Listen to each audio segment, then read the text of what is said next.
Hey, you already know how we bringing it. Y'all already know. Live and lit coming at y'all. Let's get it.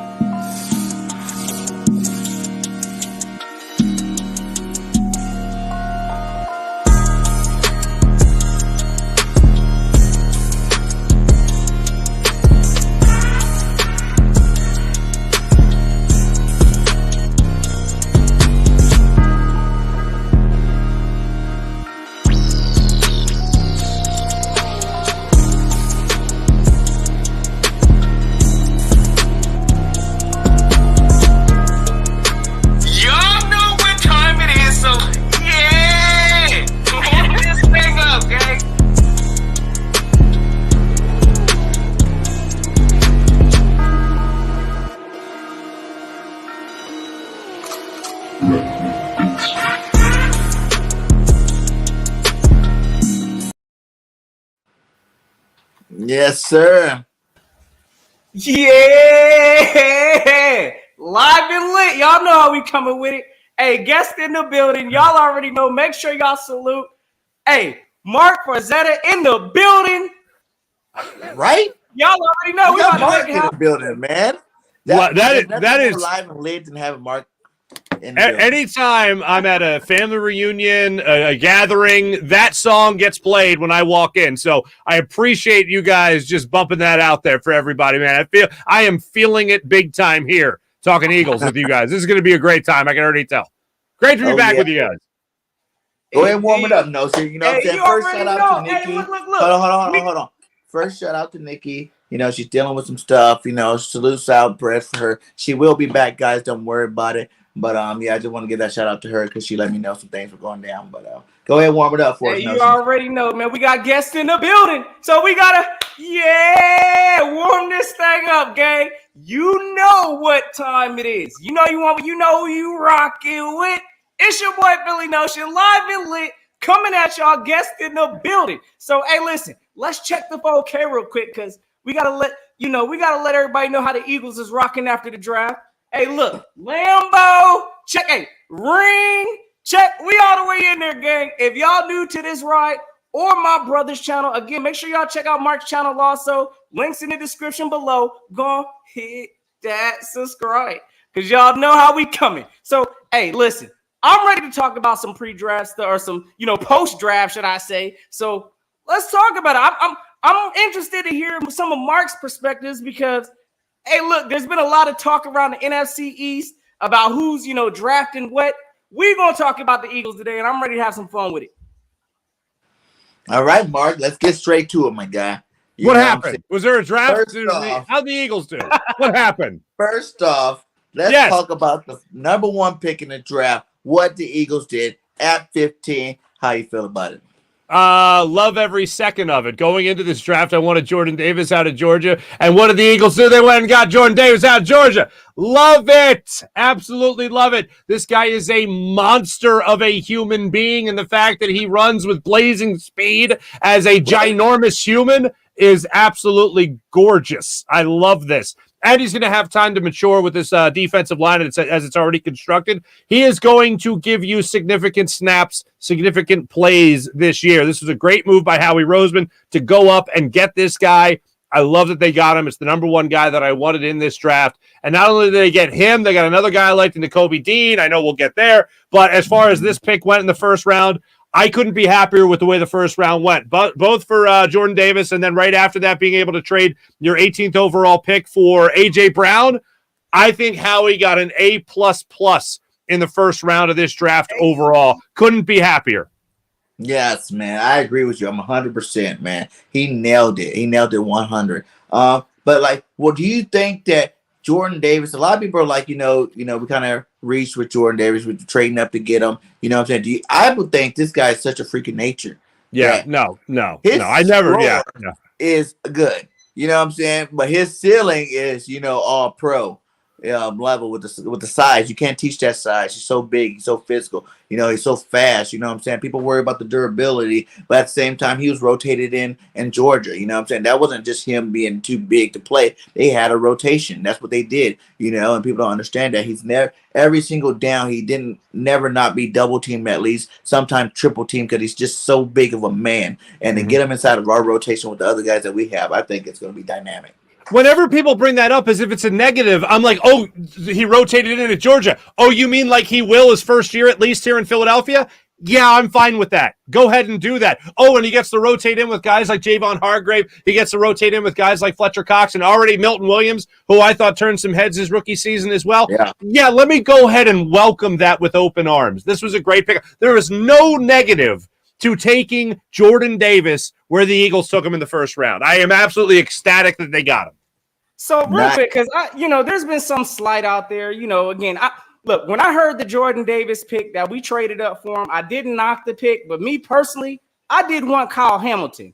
Again, I wanted an immediate impact type of a player, and I get Jordan Davis, the physical, all the traits. I mean, 6'6", 340, athletic, just monster out there.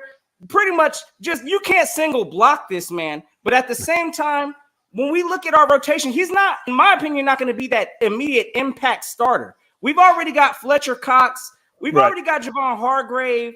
I mean, again, it's not, I like that it doesn't put pressure on the kid. He can come back behind these, these studs and develop. I love that. But at the same time, me personally, I know there's some other Eagles fans that was screaming Kyle Hamilton, but again, I can't be mad at the Jordan Davis pick because I think he's going to wreak havoc for a long time at that position. And it makes sense because we all know Fletcher Cox is about to be gone soon anyway. So I love the pick, but me again, personally, I'm not moving from that stance. I did want Kyle Hamilton, but at the same time, Jordan Davis, that's a talent that can't be denied either.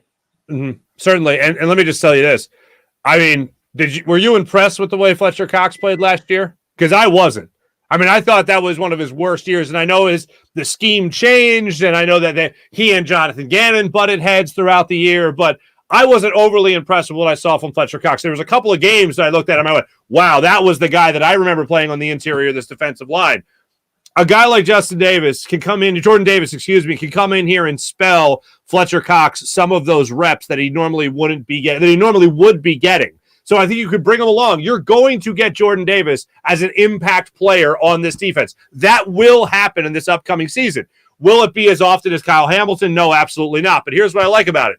Hamilton comes in here. He's right away looked at like he's got to at least be Rodney McLeod, or he's got to be kind of Malcolm Jenkins, or people are going to be comparing him already to Brian Dawkins, which is not happening with anybody coming into this secondary and playing safety for the Philadelphia Eagles.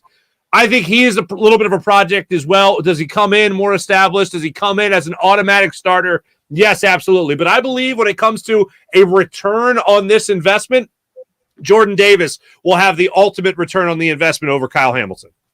Yeah, I think he is an impact player, to be honest. You know what I'm saying? Like you said, he's going to get double teamed every time, triple teamed sometimes just from his size alone. It's like Mailata. Why do you think Jordan Mailata was dominant last year, right? I know it took 5 years before we got him out there, but we got him out there when he was ready. And he wasn't even, he doesn't have everything down packed, schematically. Well, think of this. Think of this for a second. Yeah, think of just real quick. Just think about this for a second. Let's just imagine a world where Fletcher Cox and Jordan Davis are your defensive tackles on any given play, because this could happen. On one side, you got Josh Sweat coming off the edge, who I thought had a great year last year. I thought he really came into his own last year. On the other side, maybe you have a guy like not turning anybody's head by any means. Maybe you either have Brandon Graham or you have Derek Barnett, right? That's the guy I'm talking about that doesn't turn heads. And then let's think about this. Hassan Reddick coming off the edge as well, playing that Jannard Avery role, but not literally, but figuratively, but on steroids. Let's think about that for a second. That's not a defensive line anybody's messing with. Imagine Fletcher Cox and Jordan Davis taking up the middle of that defensive line, and then the edge rushers right there, forget about it. Like I said, quarterbacks are going to be surrendering, fellas. Yeah, and then like you said, that's going to open it up for all the new pieces that we got. The Nakobe Deans, the Reddicks, the freaking Whites, you know what I'm saying? Let those guys eat in terms of sacks and all that stuff. Jordan Davis there to stop stop that run. You're not running in the middle, just like Via Veda. But imagine Via Veda, but bigger and faster and stronger. That's what you got in a guy like Jordan Davis. And you see the reputation he has. You know what I'm saying? He can be an instant impact off day one, not from his impacts off of stats, but impact what he does for that defensive line to help the rest of these guys get to that quarterback. Certainly. So again, some of the other things that he's getting knocked on, and again, I see all the traits. It makes complete sense because that rotation is going to be nasty. Just keeping boys fresh. Again, having Jordan Davis come out there, he's going to make his impact. But some of the knocks that I've been hearing about him, of course, is his gas tank. Some conditioning things, like he can't be counted to be on the field, the full amount of time. Again, I know with having this rotation, it's not going to ask him to do much. But I mean, another thing is people saying that he was loaded with so much talent at Georgia. That's why he thrived the way he did. I mean, coming to Philly, I think he's going to be surrounded by just as much talent. The real question here in Philly we need to be asking is, can this defensive coordinator, can he put all this talent together and maximize this kid's skill set? Because that's why I'm a little hesitant. Because again, I'm not tooting the Gannon horn as of yet. I need to see it this year. But at the same time, I think that's really where it's going to start. Can he put this kid in situations to be successful, to make that impact? So I need more convincing. I hear the stuff on the gas tank and his conditioning. I got to see him out here. But again, we're not asking him for him to do too much on the Eagles. So that's a good thing in itself also. Well, think about it like this. Not that I'm ever going to try to sell anybody on Jonathan Gannon just yet. But if I'm Howie Roseman, right? If I'm even Nick Sirianni, let's say, if I'm Andy Weidel, I'm saying to Jonathan Gannon, hey, fella, we just got you some nice weapons. Now, the offensive side of the football, they got some nice weapons too. But think about what they've done so far in this offseason. They brought in Hassan Reddick. They invested their what was the 13th overall pick in Jordan Davis. And then in the third round, Nakobe Dean was still on the board, who a lot of people consider to have first-round talent. How he dropped to the third round is beyond me. But you got Nakobe Dean, Jordan Davis, Hassan Reddick to play on your defense. You're going to have yourself a pretty aggressive defense, whether you like it or, like, to steal a line from Doc Rivers, like it or not, your defense is going to be pretty strong. So it's going to behoove Jonathan Gannon to be a little bit more aggressive with this defense because he has guys that can actually get home, guys that can get to the quarterback, guys that can get tackled for losses. And here's the other part of it. Even if you play the same style of defense, you're going to, by accident, be more aggressive because you have that much better players on your defensive line and actually have linebackers this year. When was the last time we could talk about that? So, look, your secondary, whoever your safety is going to be, whoever your second corner is going to be next to Darius Slay, whoever it's going to be, their job is going to be a lot easier because they got Hassan Reddick running down quarterbacks, Jordan Davis doing it, Fletcher Cox doing the same thing, Javon Hargrave, all the guys that we mentioned already. Those guys are going to be making things happen for the defense, no matter who's playing that second corner or that safety position. Facts. And that's a huge thing. I remember talking to you last time. I told you we need 3 new linebackers.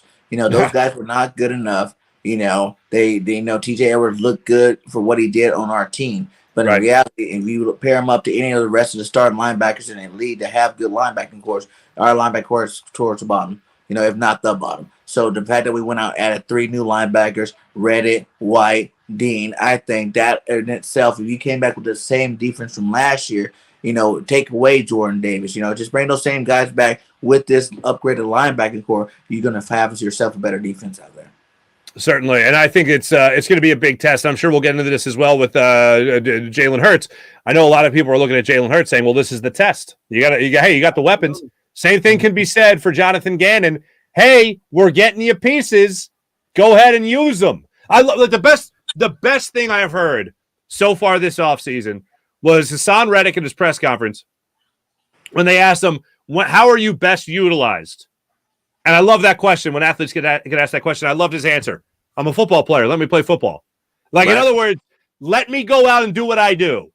I can drop back into coverage and I can take tight ends away from the game. I can get in the backfield and knock a quarterback on his ass. I can take out a running back. Let me be me as a football player, and I will give you good production on the football field. So now it's up to Jonathan Gannon. Hey, man, this guy's right here.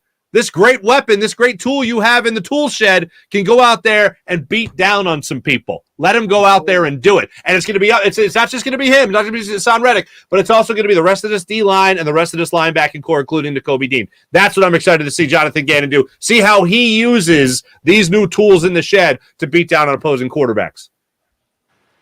I completely agree. And There's goes no for all excuse. coaches. Really, everybody from last year, you know, let's see what they can do. Like, even our offensive coordinator, now you have pieces for Jalen Hurts. Even though I thought these young guys were going to be better anyway coming into this year just because they have a year of experience. But now you added a guy like A.J. Brown. How big of a game changer do you think Brown is? I mean, I was just doing some interviews earlier in the day, and it's like, this is the best receiving core the Eagles have? No? And it's like nothing jumps to mind that competes with this, even a little bit. Deshaun Jackson, Jeremy Maclin were pretty good. And who was the third one there? But even Maclin got hurt. Who was the third one? That wasn't Avant still. Avant. Oh God, Riley Cooper. Yeah, remember that guy? Jeez. Yeah. Okay. So again, let's get away from the wide receivers for a second. But even when you consider it like this, you have A.J. Brown, Devontae Smith, and Dallas Goedert. I feel pretty good if I'm Jalen Hurts. I'm dropping back. One of them guys going to be open. AJ Brown brings in that size. He brings in that strength. He brings in the dimension that you don't have with Quez Watkins or even Devontae Smith in terms of being strong with the football. Devontae Smith, one of my takeaways on the negative side from him, because there's a whole list of positive. On the very short list of negative, I went, when this guy becomes like an NFL man, you know what I'm saying? When the hands get stronger, the build comes in a little bit. When his fingers get stronger with the football, that's where he is going to be absolutely dangerous. He wasn't going to have that his rookie year. He showed us a lot of great things his rookie year, but that man strength needs to come in a little bit for him.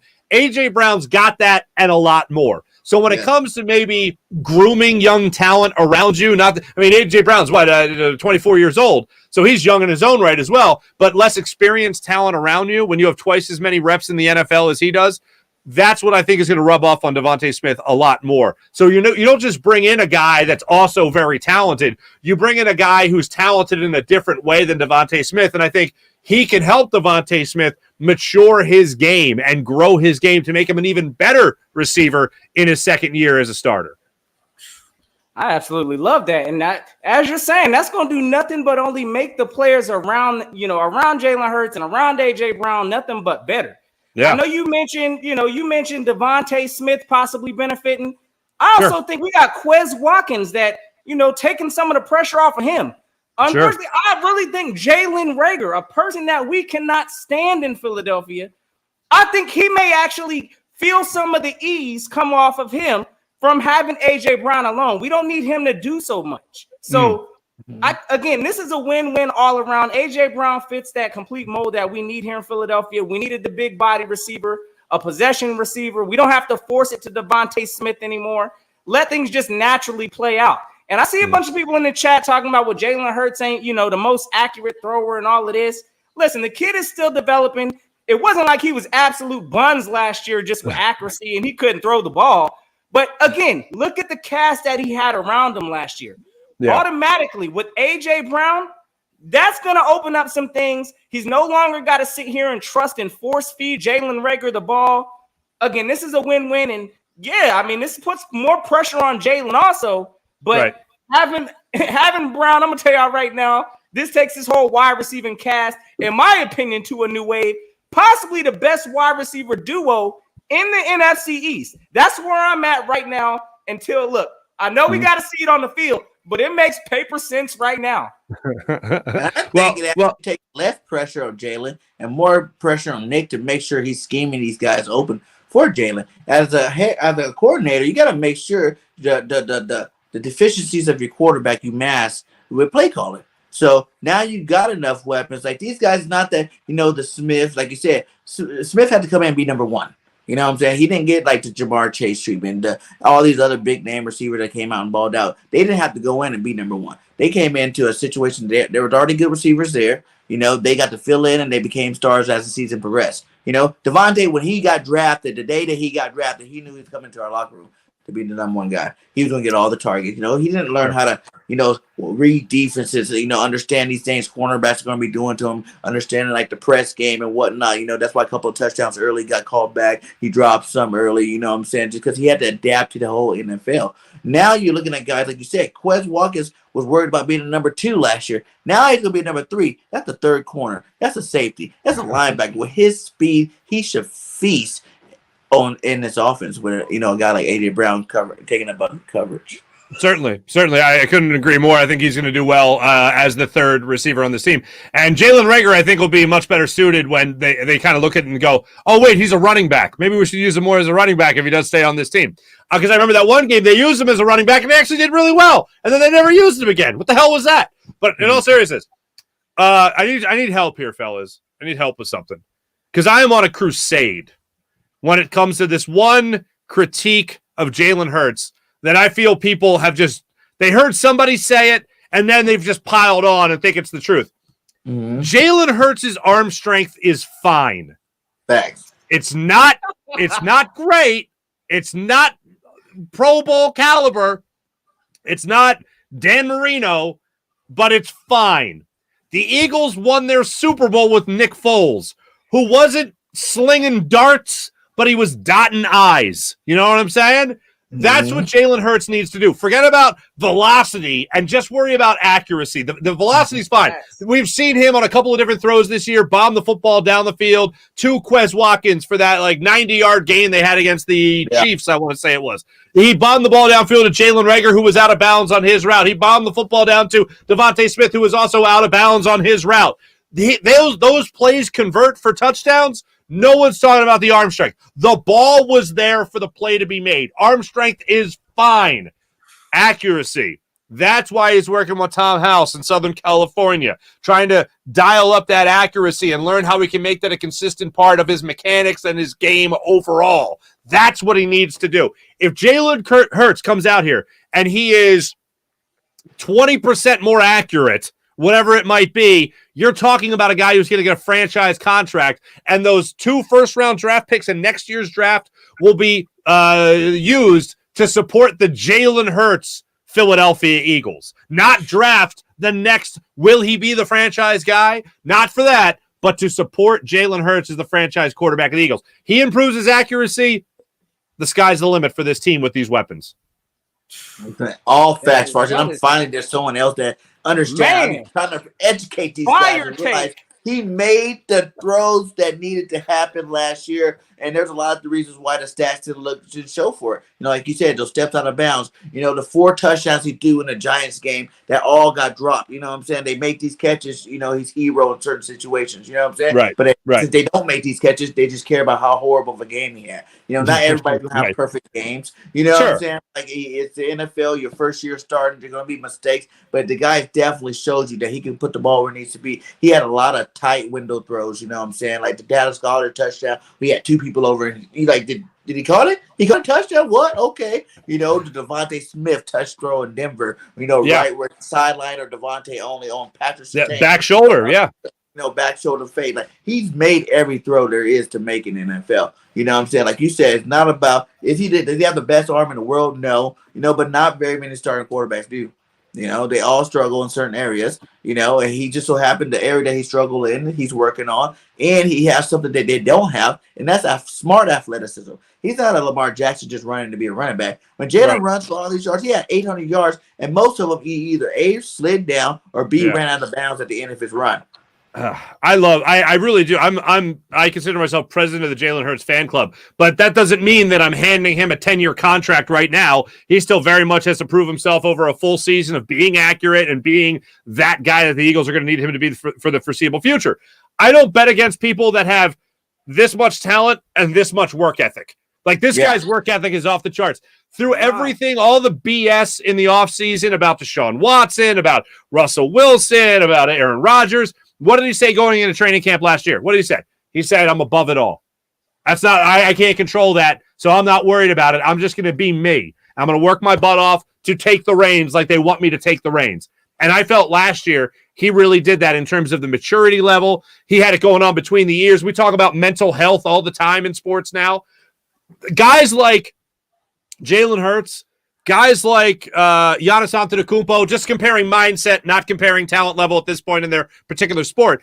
But those guys need to be applauded for all the BS and all the drama that gets said around them, for being mentally tough guys that know what's going on in front of them, digest it, and use it to their advantage instead of making it hinder their ability. And Jalen Hurts, in this regard, I think, has risen above a lot of BS so far to take the starter's reins as he did last year. And I am really rooting for, I'm not betting on, like I said, I'm not giving a 10-year contract right now. And if you are, then you need to stop watching this, stop listening to this, and you need to go get a job in an NFL front office because you know more than anybody. But just give him that opportunity, see if he can prove it this year, and then see if that franchise deal is waiting for him at the end of this upcoming season. Do you think what Howie and the rest of his staff have done for Jalen Hurts, the fans can finally stop with the whole BS about, oh, they don't want him. They don't truly believe in the guy no more. You went out and got his best friend on earth, you know what I'm saying? Who's not only his best friend, but one of the best up-and-coming receivers in the NFL, period. You drafted one of his friends last year, Devontae Smith. You went out, and even in free agency, unrestricted free agency of the draft, you know, they went out and got the running back he played with in Oklahoma, you know, and Brooks. You know, that tight end that we picked up, everybody didn't really know too much about. Guess what? He played with Jalen Hurts as well. You know what I'm saying? Like, they're surrounding him with familiar faces and familiar talent that are also talented people. And to me, that shows the most support for a quarterback. I don't ever remember any quarterback we've had that they went out and got their best friend and brought him to the team. It was like, okay, yeah, you know, like, or talented, you know, another talented receiver to bring to the team for him, and that they already had that connection before it even, you know, on and off the football field. Certainly, it's shocking. It's shocking to all of these Eagle fans, all of us, because I mean, when's the last time we seen how we actually, you know, truly focus on trying to help his quarterback out? We were saying this when Carson was on the team. He went out there, of course, you know, drafted a quarterback. We slandered the mess out of Howie Roseman. All the fire Howie chants was ripping and rocking. So now look, there's no excuse. We now see the vision and the plan of Howie. He's actually woken up. He's giving this team a supporting defense. He's putting talent around Jalen Hurts. Again, there's no excuse really for Jalen Hurts really not to thrive. But all this slander on how, you know, awful of a quarterback, you know, Jalen Hurts is, mind you, he did make a Pro Bowl. Whether y'all like it or not, he did make the Pro Bowl. And again, his ceiling is not going to continue to, it's going to continue to go up. So look, I know what you're saying. I'm not betting on the Jalen Hurts business either, but I'm going to tell you right now, I feel fully confident that, yeah, Jalen Hurts is in the best position to succeed, and I expect him to. So yeah, I'm excited. I'm excited. It's make or break. There's no doubt about it. This year is like, I remember years ago, the Phillies had Jason Worth. I remember Jason Worth had an injury plagued. Yeah, I'm a big baseball fan, just to make this comparison for a second. He played his whole career, broken wrist, had all these injuries, never reached his full potential, joined the Phillies, won the World Series, finally reached his potential. And I remember he was being asked about the hometown discount. His response was, I've been playing my whole life for this season. Meaning at the end of this year, I'm going to cash in. Jalen Hurts has played football his entire life for this season. The pieces are around him. On paper, as you said earlier, it's all there. Now you got to be the guy to take this offense to the next level. You got to be the guy to have all these weapons and know how to utilize them in order to take this offense to the next level. Because if you can't be accurate, there's no point of A.J. Brown being on this team. If you can't be accurate, there's no point of drafting Devontae Smith. It's on Jalen Hurts' shoulders right now. They're giving him all the best possible tools you can have to go build the most miraculous house you can build. Get to work, man. Grab that saw, grab that power drill, and get to work.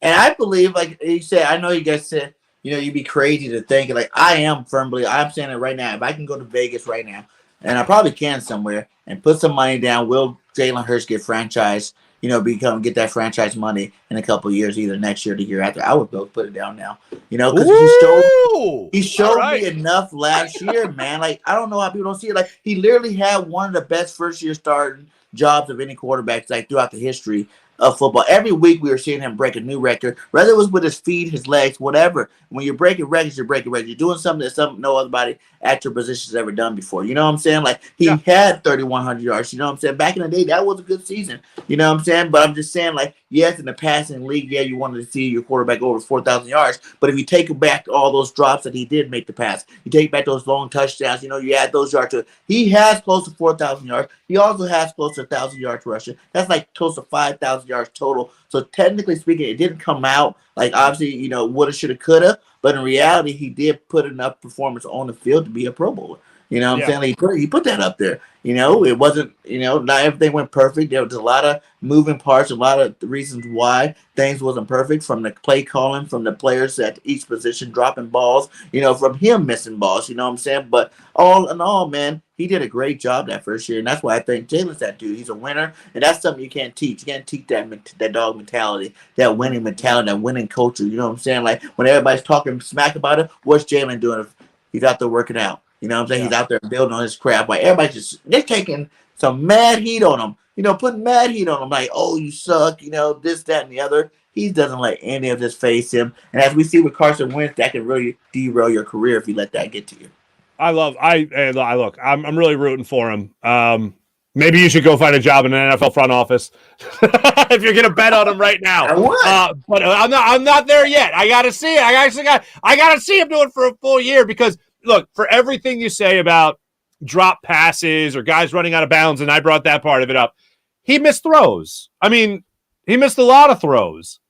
You can't have an opposing defensive coordinator at any point talk about how you don't know how to read a defense. We talk about accuracy. Okay, but real quick. So you talk about all that stuff. Yes, you got to work on your accuracy. You also got to make sure you can take what the defense is giving you, and you're not going to do that until you know what the defense is giving you. Facts. And that opposing defenses, a coordinator, who was it, Bowles? Yeah, pretty damn good. Know for a fact that there shouldn't be no rookie quarterback that, first-time starting quarterbacks just should be able to read his defense. That's the whole point. That's why you get paid the big bucks. Yeah. So for that to be blown out of proportion, this guy, that was his first year starting. You know what I'm saying? Like, if he was in the league 3-4 years, you know what I'm saying, he's still, doing the same mistakes, that's one thing. Right. But for a guy in his first year, you're going against, not some rookie defensive coordinator. This is one of the best defensive coordinators in the league. So for anybody to get wow, Jalen couldn't read his defense. Well, what rookie? Remember back when we had Jimmy Johnson? Man, we used to kill first-year rookie quarterbacks all the time. Yeah. We destroy them. No matter how good their team was, no matter what, because he knew he could set up a game plan that's going to confuse the hell out of this guys, and his lineman was going to get there and eat all day long, and that's what we did. No matter what their record was, no matter what, any first-year rookie quarterback, we just destroyed. So that's part of your lumps you take your first year starting that season. Eli Manning, the first Eli Manning crybaby face was thanks to Jim Johnson. I mean, you remember Kurt Warner got taken out of the game. Eli Manning comes into the first game of the TO era. Eli Manning comes in. He's like, "What the hell am I doing out here? I don't know." And then they destroyed him. And it was a beautiful thing. I loved every second of it. So, yeah, I get that's a great point as far as Todd Bowles goes. Like, yeah, Todd Bowles is a pretty good defensive coordinator. He should know how to D up a guy like Jalen Hurts. If it was Jonathan Gannon saying this guy can't read a defense, then I'd be really worried. But at no point did you have a defensive coordinator go, yeah, he doesn't know what he's looking at. And you see the difference. Jonathan Gannon struggled. All these rookie first-year quarterbacks lit him up early in the game. You know what I'm saying? You made him look like Pro Bowl quarterbacks out there. You had to charge a lot of that stuff on the offense and defensive side. A lot of that was a learning year. We came into that year saying, hey, it's going to take some time to kind of get these wheels going. Again, the way it started off with us just neglecting the run, I mean, I think that threw some of Jalen's stats off initially in the beginning anyway. He was learning as he was going. A lot of that was the scheme calling of, learning this new offense we were doing. So now the learning is done. Like, we know what this team's strengths are. We know we got a heavy run game. We know Jalen's talents. We know what he needs to work on also. So all the learning and all of that is done for this year. I got expectations. I see what you're saying, Bergang. My man's ready to go to Vegas and put in the bet. Yeah. Look, let me see I lose 2 games MVP. first. That's all I'm saying. You see the thumbnail. Hurts for MVP this year in 2022? Yeah, why not? Hey, love it. That high of a ceiling, guys. Really love it. Especially with a guy like A.J. Brown. Especially with coming into you. You've seen how good he was. Remember when he got benched in Alabama and he came back and helped win that game next year? But then he went to Oklahoma and he was the MVP candidate. Like, he can learn on the fly for one. He did that last year now. He's on the fly. That part's done of it. Now You're about to see something from Jalen Hurts that no one can literally sit here and say that they've seen ever from this guy. The same offense twice in a row since his high school career. Not one time has he had the same offense. You know what I'm saying? That in itself is evolution. You know what I'm saying? That in itself. Now I'm not worried about, oh, let me get the playbook the first 3, 4, 5 months, you know, trying to figure out what this coach trying to get me to do, what I need to do. You know, now I already know the playbook. You know what I'm saying? Now what wrinkle can I add to this? How can I develop it? How can I take it to that next level, expand, do things more beneficial for me and Nick Sirianni, more beneficial for Nick Sirianni to call these plays even better now that he has a year full of tape to look at it. Certainly. I'm with you. No, it's a great point, and I hope it turns around for him. I hope it turns around. Not turns around, but I hope it goes to the next level for Jalen Hurts next year. What do you think is the before the season? What do the Eagles have to do for you to be considered real contenders? Get a safety, get a corner. like they don't need one that's great. Like I was saying earlier, the defensive line, your front seven is going to be great. Get somebody serviceable. Like I don't have a lot of confidence in Marcus Epps, and I love Zach McPherson. I hope he's ready to take the next step. I want to see a more veteran guy come in here, aside from Tay Gowan, and go after him and actually have real competition at the second corner spot. Avonte Maddox, I also love, but he's a great nickel corner. I'm not going to put him back at that 2 slot next to Darius Slay on the depth chart. He tried that. They tried it. It didn't work. I'd rather see him go and play safety before second corner again. So him as a nickel corner, I love. That's what I want to see. Look, Honey Badger looks like he's all but already a New Orleans Saint. If that's not going to happen, go out and get the next guy. So you don't like Kayvon either? I like Kayvon, but again, I don't know what he can give me. I love that he has met Brian Dawkins. I love that he was Dawkins' son's roommate. I love all that. I love that he's a Clemson guy. But for me, I need to see somebody that's gone out there already at the NFL level and proven to me that they're not going to be not going to shrink in the moment at the NFL level. So that's what I want to see at the safety spot. But do you think with the upgrades of D-line, D-line and linebacker, like you said earlier, like that's going to be an easier job for these guys? You know sure. Like, it's going to be an easier job. But you said you don't have to put in like a big name. Like I wanted Honey Badger 100%, but like I feel like even if we just got a veteran, you know what I'm saying? Like for Patrick Peterson, for instance, now I feel like if the Eagles can get Patrick Peterson for cheap to put him on the other side of Darius Slay, that'd be, cost effective. But I don't really think they're going to get a cornerback. I feel like we invested too much in cornerback. We got those 2 unrestricted free agents that are dogs. Josh Job's awesome. Goodrich is pretty good football player. And then we also have all the guys. The guy we traded Zach Ertz for, Tay Gowan. You know what I'm saying? You got the dude from LSU, what's his name, McCurry or something like that. I forgot his name. Yeah, I'm blanking. Yeah.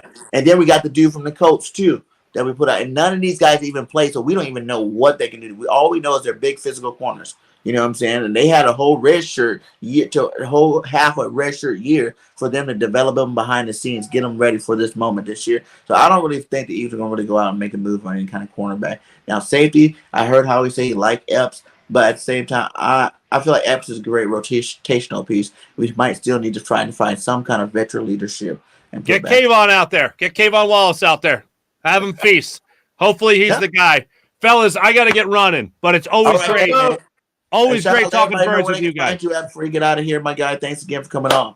You can find me at any bar near you, usually right in the corner with a double Jack Daniels right there. No, you guys can find me on The FARZY Show on YouTube, on Twitch as well, thefarzyshow.com, Twitter, all social media platforms. Still not Parler and not OnlyFans, at least not yet. Not yet. Anyway. Well, hey, man, thanks again for coming by. Thank you, fellas. Indeed, brothers. Thanks for swinging through, man. You already know, man. Stay up. My pleasure, fellas. Take it easy. Yes, sir. Go Birds, baby. Go Birds. Live. Indeed. Hey, great takes. My man came with the straight fire on the Jalen Hurts take. I'm absolutely loving it. I mean, he done got me hyped up. I'm ready to, hey, look. Jalen Hurts, we know what time it is. We got a lot of people believing in you. So, hey, that was a great take. Salute to my guy, Mark. What up, Drew? Shout out to Drew. Drew with the $1.99. My man said, let's not put confidence in the undrafted free agents, please. I'm not putting confidence, Drew, but I am saying, like, I watched Josh Jobe here in Alabama play. That dude's a beast. He was in the best conference of football. His team was in the national championship. He went against some pretty good receivers this year, and he held his own. So I'm just saying that, you can't put a bunch of faith in it, but there's been some star undrafted free agents throughout the history of football. Who knows which one of them could be? You know, Goodrich has got a lot of hype. You know, I can't speak on him. I haven't watched too much of his tape, but I can tell you I watched a lot of Josh Tobin. I thought that he was going to be a drafted player. You know, I'm pretty sure everybody that know anything about Alabama that watched Josh Tobin should have thought that he was going to get drafted this year. And the fact that he didn't, that could be a gem, a diamond in the rough, a gem to our football team. And he could be an asset moving forward. Hey, look, I'm kind of with Drew here on this. I get what you're saying. I'm not putting a whole bunch of confidence in these undrafted free agents either. But at the same time, listen, I think we're going to end up seeing a lot of these battles play out. I don't think that we're going to go out rushing to go, you know, until we at least see training camp and kind of see how some of this talent is moving around. Now, maybe after training camp, if it still ain't, you know, solidified who our number 2 cornerback's going to be, then I think we'll go out there. We might have to do some more wheeling and dealing. But honestly, I think we're probably going to go with that approach. We got a lot of corners out there that we got expectations for. Like my man said, we just picked up Tay Gowan at the end of the year. We picked up a whole bunch of, you know, undrafted free agents. Again, not trying to beat the horn, but at the same time, they got to go out there and compete. So I think the only way you find out these young guys can play is by putting them on the field. You know, they're not playing, they're not showing you nothing when they sit there on the sideline. And it's like I said, I'm not really putting a lot of like stock in, because I really think our team's good right now. I said last year, you get 3 new linebackers, you got a better defense, period. You know, with the same guys we had last year. You know what I'm saying? Because people took advantage of our weak linebackers last year. That's why a lot of easy throws, 2-step drops are going on. They're just attacking our linebacker in the middle of the field, you know, and all that stuff throughout the year. I said we got 3 studs linebacker. You got a pass rushing stud in Reddick. You know, you got your off-ball outside linebacker in White, and now you got a field general in Kobe Dean in that defense. You know what I'm saying? And plus, you still got T.J. Edwards that come in, rotate, you know, fill in certain, you know, packages and whatnot, and he played pretty well as well. So you can find out more about him. So, you know, like I said, with the cornerback position, we have way too many. Like I said, I named like 6 cornerbacks out there. You guys, you know, out of 6 people that made it to the NFL, I promise you one of them got to be good, you know, or be serviceable. You know, you can't have that many bodies and they all suck while they're there in the first place. The thinking here is, again, adding all of this talent, adding these linebackers, this should hopefully ease some of that pressure on some of these corners. I mean, of course, we know how Darius Slay's getting down. You know, he's going to lock up his spot. We ain't worried about Slay. But that other side, hopefully, again, with having some of these additions to this team, all these linebacker upgrades, hopefully not a whole lot of pressure is going to be put on our cornerback number 2. But again, we got to see what it's looking like.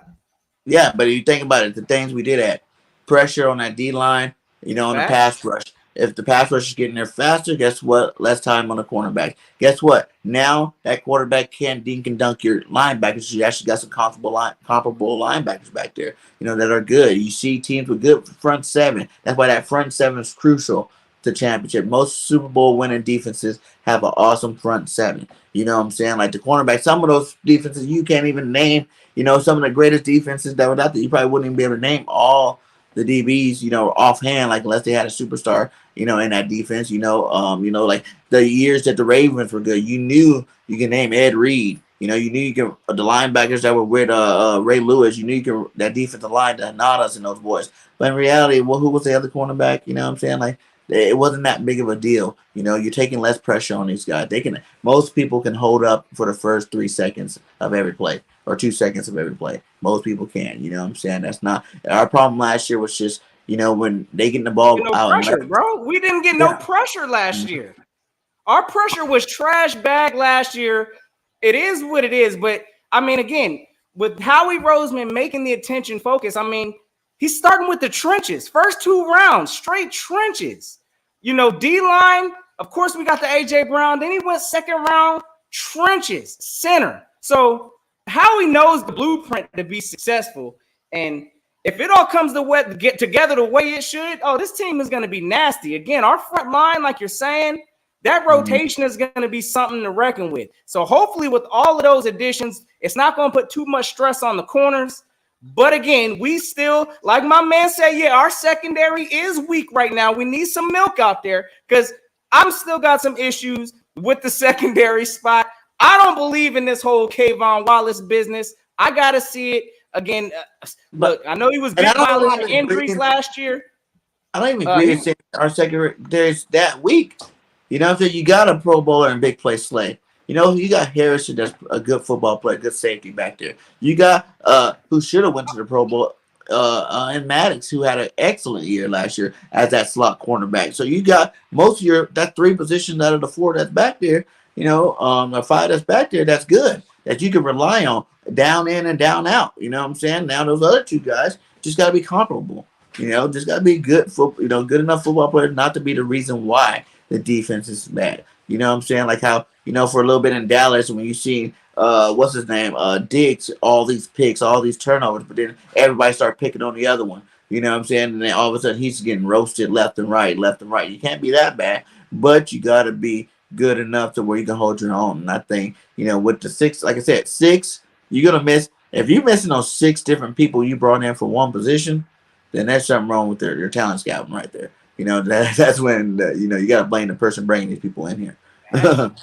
True that, bro. Yeah, no, again, look, I mean, that's just probably the biggest glaring hole, pause, for the Philadelphia Eagles right now, because we already know, look, I mean, the scheme that we run, all we want to do really is try to prevent the big play from going at the top. A lot of the stress is on our linebackers here, which we clearly upgraded that. So, again, I'm not overly concerned about our lack of, you know, having a cornerback number 2 right now, but we need to address it.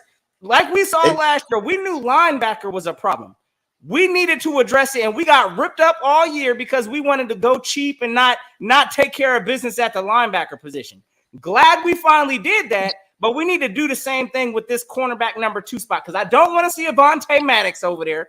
No, sir. And again, the safety spot, I don't have the most confidence outside of Harris. Harris is serviceable, but we can upgrade that position. So I just hope Howie's not done. Those are my things on my wish list. If we went into the season right now with what we have, I mean, I'm not going to sit here and, you know, I'm probably still going to be screaming for a corner, but I ain't going to right now. Walking to the edge right now. Contenders right now, yes or no? If we were to play a game next Sunday and say everybody learned the playbook, whatever, you know what I'm saying? Let's be realistic with it. If we play the game next Sunday, are we contenders? Or are we not contenders? Y'all let us know in the chat also. Hey, listen, I know. Are we contenders right now? Are we contenders right now? I'm going to tell you this. I'm going to say yes. And the reason why I say yes is because I truly believe we have a strong chance of winning this division. And it starts there. So to be a contender, you got to at least win your division. I think that the Philadelphia Eagles finally have the tools on the offense and the defense to possibly win this division. Whether they all put the pieces together or not, we're going to find out, but we definitely got the tools to do so. So contender, yes, absolutely. I think we win this division, and it goes from there. I'm not going to sit here and say Super Bowl yet, because that is built during the season, and we got to see how this team gels and the chemistry holds up. But contender, oh yeah, check Notion in for that. We contending for something this year, and y'all know the vibes. Because we went with what we had last year to everybody. See, we get so used to, like, we go for our glaring need, right? And then we are down credit, give credit to everything else but the glaring need. Then we feel it. Then you find a new glaring need. Then you feel it. And I feel like now we're at a point. Now we're reaching. You know what I'm saying? When they say you're reaching for a draft pick, now we're reaching. Oh, corner, safety. No team is ever going to have a perfect lineup, period. You know what I'm saying? No team. Even Howie said it. He goes, even the champions last year had holes. Every team's going to have holes on every championship team every single year. You know what I'm saying? So I feel like now it's time to just accept that we are there again. We are back. We went to the playoffs last year, and our team has gotten dramatically better from last year to this year. You know? And as long as we know that, yes, we're definitely contenders. Yes, we have just as much chance as anybody else to win the Super Bowl next year. Hey, I'm loving it, man. Again, I think, you know, and that's crazy. We're supposed to be in what's called a rebuild. We are in a rebuild, and we looking Retool. like this.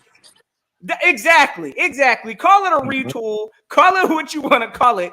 But all of that, and we got a possibility to contend. We made the playoffs last year off of that was a rebuild, brother. Retool, whatever you want to call it. We still finding pieces to put together this team, coaching-wise and player-wise. So for us to kind of have this core in place right now with the ability to contend, oh, yeah, I feel real good about our chances this year, and it starts with the division, and I think we're going to take that. Yes, indeed. Yeah, easily. I think that's what we're doing. I wouldn't even be shocked if we sweep the division. You know, I know the Cowboys saying they got their pieces. My man said we bringing out the brooms on the whole division. That ain't happening. Yeah, we doing that. We doing that this year. You know, because we should have swept the G-Man last year. That should have been. You know what I'm saying? I know it's a bad game. Even with the bad game, it should have still happened. And we beat them like we're supposed to the next time we played them. We swept the Washington football team, even though the second one was a close one. We still did our job and did it. And the Dallas, whoo, I ain't going to start with you guys. Well, look, Dallas caught us early, though. Dallas caught us early in the season. Know how to coach. Yeah. He was still trying to figure out how he even wanted to simulate this team. He didn't even run the football. You know what I'm saying? He was trying to go, toe to toe in the passing. I don't know what he was thinking. You know what I'm saying? He seen his quarterback struggling, didn't know how to change up the game. You know what I'm saying? And I think personally, if we would have had our starters in healthy, that last game wouldn't have been that bad of a game. Whether we won or lost that game, it would have been a good game as opposed to them actually blowing us out like the first game. So I don't know. Like I said, we catching breaks when we played them. Like you said, they caught us week 3 last year. We got new coaches, don't even know how to run a ball at that point in time. And then the last game, we resting starters because we going to the playoffs anyway. So, look, Dallas, I understand y'all's gas because y'all swept us and all of that, but pump the brakes. Come this year, like my man said, ain't no excuses this year. We better beat Dallas because there's no excuse now. We got a full roster. Hey, look, the coaches now know exactly how to use the talent we have. Dallas is in trouble. That line is about to eat. Dak is about to have a tough day when they play against Philly this year. So I'm excited. I'm ready to see. I wish a game was on tomorrow because I'm ready to watch something. They got bigger needs with defense last year. Was stopping the run, and we got better at that towards the end of the season, right? Stopping the run, but we got better than that at the end of the season. Now we added a piece like Jordan Davis, you know what I'm saying? And that's going to definitely help screw that up completely. Reddick off the end. You have 5 on the line instead of just having 3 or 4 on the line. You're going to have 5 on the line at a more consistent rate. You know what I'm saying? So that's what helps stop the run and going to help get pressure on the pass. The linebackers being able to actually play coverage, you're getting some guys with talent back there. Now, they're going to be able to stop some of this stuff. Like you random said, they were tight ends were lighting us up over the middle last year. You know what I'm saying? Now you got some guys that are going to be able to play some good defense, be able to hold their own against some of the best tight ends and running backs out of the backfield and slot receivers in the game. So now you got talent at the spot where we needed talent at. So now it's just about, putting it all together and winning some football games, offense score more than defense let up, and I really believe that with the A.J. Brown addition, people don't understand, this guy's 3,000 yards, 24 touchdowns in the first 3 years, you know what I'm saying? And he's only 24. The chemistry that he's even building right now with his quarterback, you know what I'm saying? They always did this their whole life. They're friends, they're best friends. They've been doing this, you know what I'm saying? But now they actually play with each other. That's going to make each other play for each other more. The fact that Jordan Davis' mom is a huge Eagles fan, that's going to make him play harder for the city. You know what I'm saying? You get the Whites, you get the Reddits, those guys from the area. That's going to make them all play a lot better than they normally would have played because now you're bringing the family aspect into it. That's why Howie surrounded them with talent. That's local talent, surrounding talent. So now they're going to have more support and they're going to all gel a lot better and play a lot better football, I believe, man. The sky's the limit for this Eagle team this year. You said, it makes complete sense. Again, no excuses. That's got to be the theme this year. No excuses. Last year, all we heard was, these coaches are trying to learn. We got to chalk the year up. But they learned quick enough. Again, made the playoffs. We definitely weren't ready for that because we got taken care of thoroughly in the playoffs. But again, we have came quite a ways since that last playoff game playing against the Bucs. So, look, a lot of eyes. Again, the most pressure this year is going to be on Jalen Hurts because we all know the expectations. We gave you all the tools and all the gifts you need to hopefully be successful. And Jonathan Gannon, you have a loaded defense now that we expect for you to scheme and do something with this team. So, again, ain't no excuses, offense or defense. And if we come out looking like cheeks, I want everybody going. I'm going to tell you right now, Sirianni going to have to probably go because it's probably going to be a scheming issue. Jonathan Gannon going to have to get up out of here because he's probably playing our defense soft. So, listen, this is a true evaluation year for a lot of people, not just Jalen Hurts. And yes. I'm expecting for us to win and do something. And look, I'm going to tell you right now, the streams ain't going to be good, gang. if we come out here looking like garbage starting this season off, because ain't no excuses. No, sir. Yeah, ain't no excuses. No one gets off the hook. You know what I'm saying? Like, everybody wants to blame Jalen for the loss in the playoff loss. No one's getting off the hook. Everybody's getting their share of the blame. You know what I'm saying? And for real, with the talent we have on this roster, the biggest blame would definitely have to go on the shoulders of our coaches. You know what I'm saying? 'Cause now you have your talent in the building. Now you got people that have chemistry together. Now you got a quarterback that's never even had 2 years in a row. So now that should make him even more of a, elite style quarterback. So it's up to you. Like we said, remember that stuff they were doing with Drew Brees when he was with San Diego? You know what I'm saying? Like, oh yeah, Drew Brees is good, but he didn't become great and legendary until you got to a good offensive coordinator like Sean Payton, who knew how to scheme everybody wide open, and Drew just feasted off of it. You know what I'm saying? It's easier to hit a guy when he's wide open than when they're covered. You know what I'm saying? So I think Nick's going to really look at the offseason, take this offseason to really look at last year and understand what plays worked, what plays didn't work, and add in some new stuff with the new toys you have to play with. Hey, again, and I think we got to go ahead and give credit where credit is due also. I can't sit here and say that Howie is going to be the reason why this talent, because from what I'm seeing, he's at least bringing the talent in. It's now up to the talent to perform to them standards. But looking at this draft and a vision that Howie has, I'm done roasting Howie on his draft approach because he's shocking me this year. And I'm happy and content with this draft. So salute to Howie. Again, he's earned that extension to this point, but we ain't done yet. We still got some more months to go. And he showed why he was, GM of the year before. You know what I'm saying? He's won the award. He's won his MVP of his, profession. And we just slept, a couple bad drafts made you forget about how slick this guy is. All the movies he made and all the moves he did not make, by not overpaying these guys, by restructure, bringing us more money, by finding gyms, even doing your homework on a guy like Nakobe Dean and let him fall to the third round before you reach and go grab the guy that you already know other teams aren't touching because of the rumor. I wouldn't be surprised how he threw that rumor out there himself. You know what I'm saying? I need a linebacker. I don't want to do it the first. I don't want to do it the first. Hey, guys, he needs surgery. Spread the word. You know what I'm saying? He needs surgery on his arm, on his pec. He needs just the whole surgery. Because that's how it came out. When people started hearing about it, when they were worried about it in the draft, oh, yeah, he denied surgery. He needs surgery on this. He's not getting, you know what I'm saying? Like, all this stuff started coming out. And next thing you know, man, boom, he come out like, I don't need nothing, none of this. I never got told I needed surgery. I don't know where any of this come from. It's all lies. You know what I'm saying? So somebody lying. Either Dean's lying or somebody lying. So I think, I don't think the boy's lying. I think, he played football. He had football injuries at the end of the season. You know what I'm saying? He's going into this season fresh, and he'll be all right. Hey, you already know we definitely. I think you're right. I think how we put the bug out there. Hey, but salute to my guy Drew with the 199 fresh one. Yes, sir. My man said it's do or die for Hurts this year. No excuses. I completely agree. Jalen Hurts ain't got no excuse this year. Again, we put the talent around him. We actually did something to try to help this man out this year by giving him a stud of a wide receiver. The run game should be in, doing its thing. Dallas Goedert should be coming a long way. And we added a tight end. Honestly, I ain't gonna sit here and act like I was the biggest fan of that. But again, weapons, and more He's weapons. A football player. And again, to be honest, we don't have a verified number 2. Solid number 2. I get it. Like Rodgers, we can always get him. We can release him, bring him back, release him. We'll do whatever we want with him. You know what I'm saying? So he's always there as your safety net.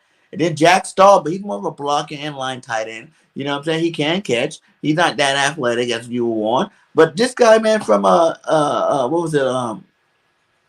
South Mexico University or something like that. Where'd he come from again? I know he went to Oklahoma. He had too many concussions. Was he from Nebraska? No, he's not from Nebraska. He's from SMU. That's where he's from. The tight end.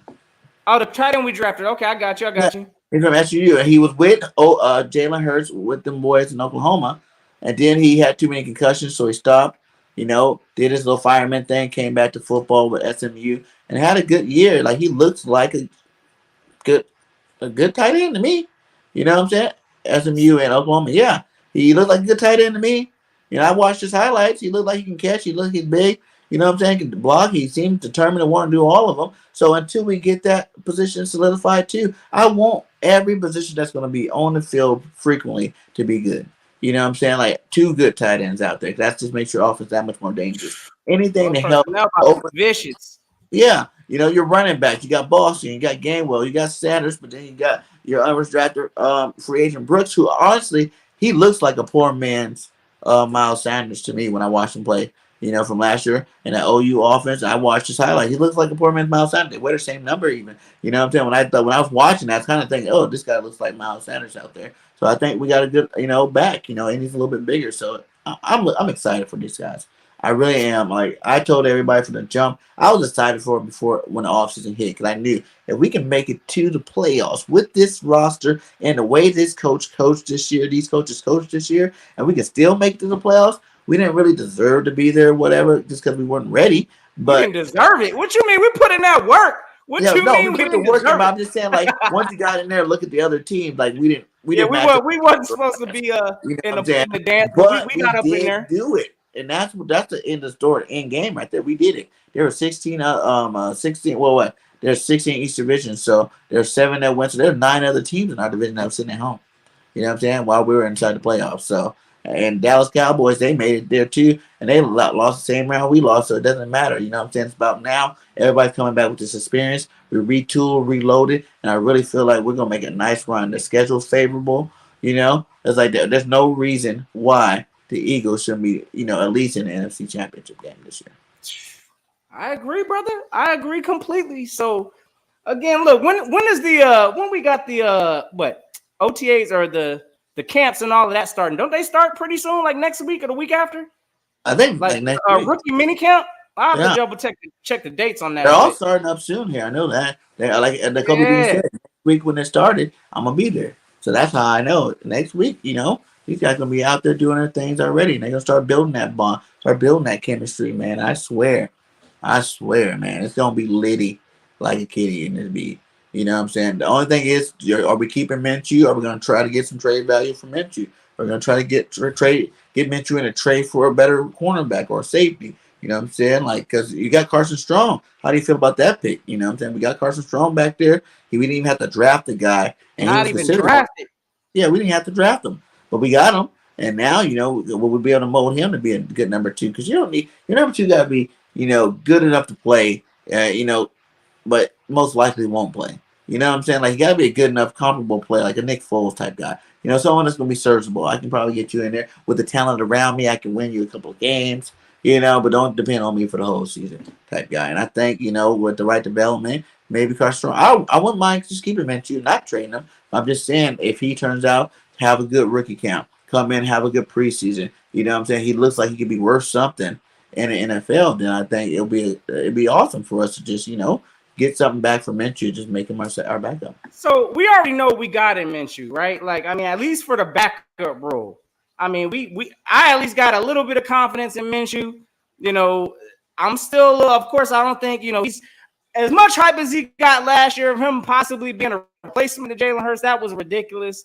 But at the same time, look, Carson Strong, I think he's going to probably be our quarterback number 2. I think, like you said, we're going to find a way to either ship Minshew off for some kind of value. But again, let's not jump overboard here and act like really we want to be seeing or we're going to be seeing Carson Strong or Minshew, honestly. I think this is just the Jalen Hurts redemption season. And if we seeing Carson Strong or Gardner Minshew, we might as well wait a flag. The season's over. The season's over, brother. If it's long term, I'm not convinced in none of them right now. So we have our best chance of winning something with Jalen. But then, depending on who we picked up, I think the rest of the team, winning a Super Bowl is a team thing. And I think the rest of the team around him, depending on how long Jalen's out for, what we done, like Carson Wentz, he got us in position to be number 1. We were number 1 there. We don't get that number 1 seed. Who knows if we win that Super Bowl, before he even got hurt. If something like that happened for Jalen's balling now, you know what I'm saying? And he gets us that number 1 position, and all of a sudden he was not drafted for a reason. My man said, why you hating on Carson Strong? Look, I'm not hating. I'm just putting it out there. Look, I really don't want to see Carson Strong maybe in the preseason, brother. Hey, Carson Strong season. But once the season starts, I don't want to hear nothing about no Carson Strong or Gardner Minshew. That's all I'm saying, brother. On Jalen all 17 games. Yes, sir. Actually, add 3 more to that because I want them available throughout the season. That's what we need. We need to get stability. You know, we need receivers that can catch the ball. We need quarterbacks that can play all full season without being hurt. You know what I'm saying? We need coaches that can coach all year long. That's what it is. Consistency of what our team is lacking. And if we get it this year, you know, the sky's the limit for the Philadelphia Eagles. The best arm. Oh, my gosh. We already – and listen, I heard the deep ball. And look. Close arm talent-wise. Sorry, but Strong has the best arm. They say they're not anointing Carson Strong got the best arm in the quarterback room. He can sling that rock. What about EJ Perry though? EJ Perry ain't getting no love. Where he fall out in the rotation? No, he don't. No. Love. You know what I'm saying? No. But like it's like people ask like why this person didn't get drafted, why that person didn't get drafted? Because the draft this year was heavy in talent, man. Like that's why everybody can say they had a good draft for the most part. There's only a couple teams that you can be like, that draft wasn't nothing impressive. But most teams, man, you're like, dang, they got better. They got better. You know what I'm saying? Round after round, you're in the late rounds, you know? You're still like, wow, they got better. That's because this draft was deep, especially in certain positions. It's deep as hell. You know what I'm saying? There was a lot of talent coming out of this draft. You know, you can look at a lot of teams. They got dramatically better. I'm interested to see how a couple of these teams, you know, a lot of these teams going to look next year. You know what I'm saying? We might think they're suspect and they can come out balling. For instance, in our division, we know we're going to sweep the Giants. I'm not saying we're not, but I'm just saying they had a good draft. You know what I'm saying? They brought talent to their roster. You know what I'm saying? If it wasn't for them having Danny Food Stamps as a quarterback, I might give them a fighting chance. But since that's their quarterback, you can't do nothing if you got a bad quarterback. So I don't see them really making a deal of that. But, you know? No, I agree, bro. I agree. I believe the Giants, you know, they had a solid draft also. Washington had a solid draft. In my opinion, again, and I'll call it what it is. I believe Dallas had the worst draft in the NFC East. So, I mean, again, when your focus in the draft is we gonna go in this thing trying to pick a bunch of needs, that's when you find yourself reaching, you know, and going from there. I don't think the Eagles reached this draft. No. We did what we wanted to do. We had a plan, and we went after dominant players that played in the SEC, players that, you know, have championship caliber. Teams such as Dallas, again, look, y'all can try to justify y'all's first round pick if you want to, but I know that man was one of the most penalized, I guess, players in college history. You call it what you want to call it. I don't think those stripes is changing once he gets to Dallas. So, hey, and then look, for a first round pick, I get it. It was a need. They needed to address their O-line, but to say they got better, I'm not hearing that. I ain't buying that. And then you move to, what is it? They second round where they reached and got what's that DN's name they got from in Dallas? Dang. Sam Williams? Something I think that's what they got. All right, look, I'm gonna tell you right now, all of their picks, in my opinion, were picks for need, and they was reaching. Let's just call it what y'all want to call it. The third they had to fill those holes. They had to. South Alabama wide receiver. Are y'all serious right now? Stop. Man, I'm not gonna cap. Jalen Tolbert's a good receiver. Is he, you know, Amari Cooper? Is he like even Wilson? Probably not. So I feel like you got an all-star that's gonna come make this huge, dramatic change to your offense. Gonna replace somebody good. No, that ain't happening. And I don't even think, to be honest, I think CeeDee Lamb's gonna suffer from Amari being gone. You know? Hey, again, I'm ready to see it in Dallas again. I know that's probably one of our most bitter rivals going to be this season. Again, I really hope, and I know it's not going to happen, but I want Dallas on the menu week 1 so we can go ahead and hush all that up. But at the same time, look, they're putting a lot of pressure on some of the players that they drafted. They need them to come in and perform. They don't have time to develop. Like we've allowed our players, they're going to have time to develop, and we're not forcing picks to go in there and compete or to make an immediate impact. So, hey, look, we're going to find out. But I'm going to tell y'all right now, I am not threatened by Dallas this year. And yes, the Eagles should have a chance to win this division. So, and what the Eagles did, if y'all want to. I love how, like you said, we didn't have to reach because how he put people in position. He didn't have to reach on nobody. He's like, okay, I did upgrade a little bit. I upgraded this position, linebacker position already when I got White. I upgraded the line a little bit when I re-signed the players I signed, and then I added a guy Hassan Reddick that's going to be on that line. I did what I had to do to. So when I hit that draft, I ain't got to draft no one in particular. I could just, do who's highest on our board. And at the Best time, player. I think that's what he did. Best player available. I know people say that's not true because Davis and what's his name? Hamilton was the best player available. Well, obviously Hamilton got passed up 13, 12 other picks too. So he wasn't the best player on nobody else's board. You know what I'm saying? So, and at the end of the day, what's more impactful? A great defensive lineman or a safety? The great defensive lineman is gonna be way more impactful. He's you can get great safeties like next year. There's gonna be a great safety that come out. You know what I'm saying? Every year there's some great stud safety that's coming out. You can get one of those, but you can't get another 6'6", 342-pound lineman that's gonna be guaranteed to be athletic like that and be able to dominate games like that. That just doesn't come. Those are like, to me, I think generational. Like, Mylotta's a generational left tackle. Like, there's not that many people, even out of all the best ones, the Lane Johnson and all those guys, they're not as big as Mylotta. You know what I'm saying? We got lucky by nailing him, 4 or 5 years back, and then turn around landing a guy like Landon Dickerson, another huge monster of a guy. You know what I'm saying? Like, these guys don't come growing trees. They're not everywhere with talent. You know what I'm saying? With talent. You're not finding guys, you can find guys that side, but you're not finding guys like that with talent, too. Like Dean was on a national championship, one of the best defenses in college football ever.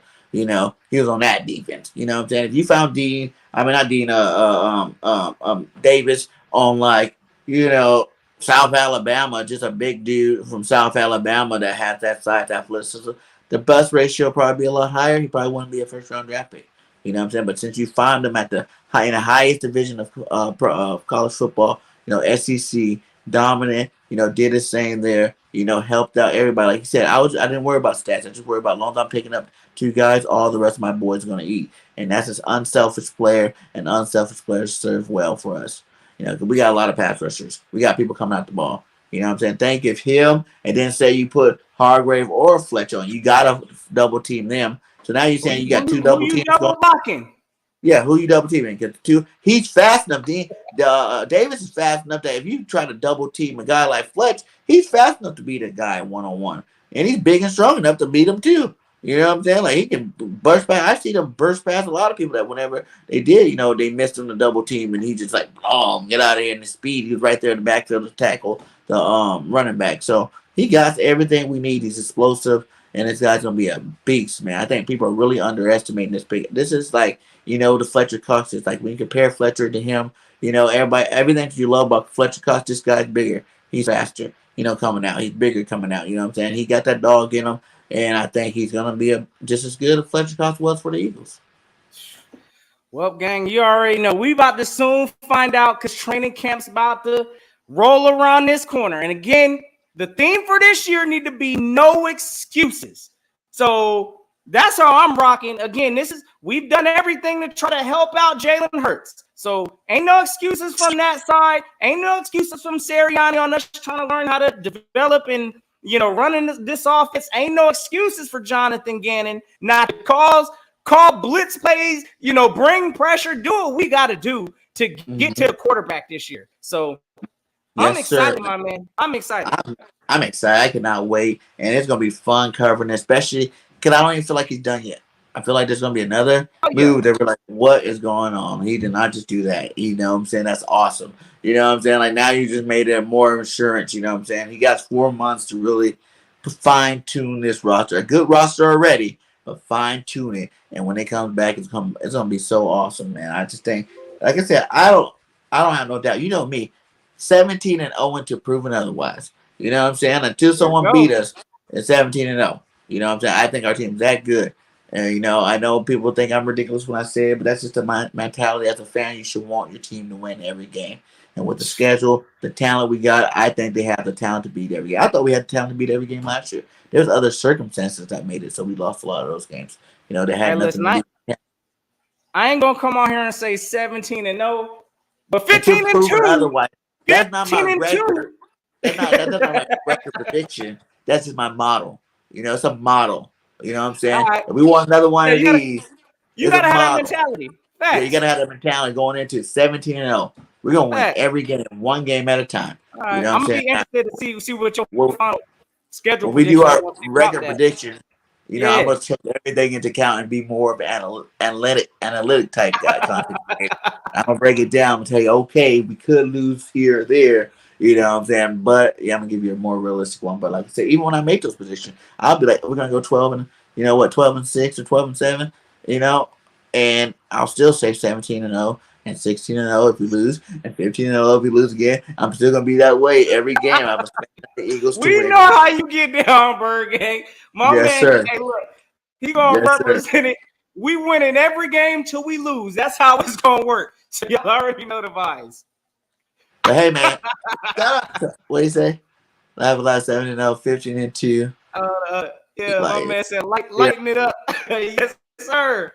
We yes, gonna sir. see. Let me peek at the schedule. We gonna make sure it's official because I mean, there's a lot of talent on this team now.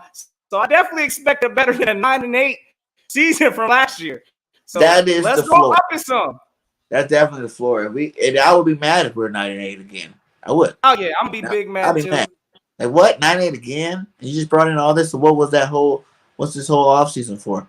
You can coach your way to get a better record, and we have an easier schedule. And we, you know, what I'm saying teams in our conference got way worse. It's like 10 wins to me is the floor. You know, I'm gonna say that right now. 10 wins floor. You know, now let's see what Howie does with the rest of this offseason. How many more pieces can we add to the puzzle?